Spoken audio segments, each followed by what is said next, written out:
Rural మండలంలోని చిట్యాల గ్రామస్తులు ఇటీవల ప్లాస్టిక్ వాడకాన్ని నిషేధించారు. ఇందులో భాగంగా నేడు నాగపంచమి పురస్కరించుకుని నాగమాత ఆలయానికి వచ్చిన భక్తులకు టేకా ఆకులో భక్తులకు ప్రసాదాన్ని అందించారు. ప్రతి ఒక్కరూ ప్లాస్టిక్ వాడకాన్ని తగ్గించి పర్యావరణ పరిరక్షణకు తోడ్పాటు అందించాలన్నారు.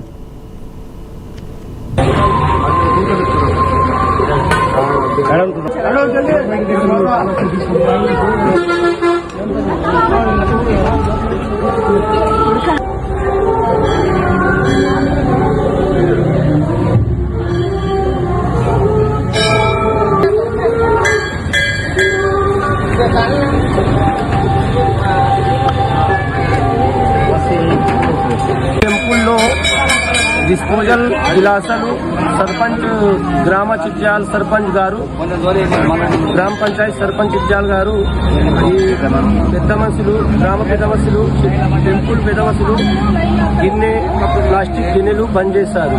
ఆకులలో ప్రసాదం అందరికీ భక్తులకు పెడుతున్నారు.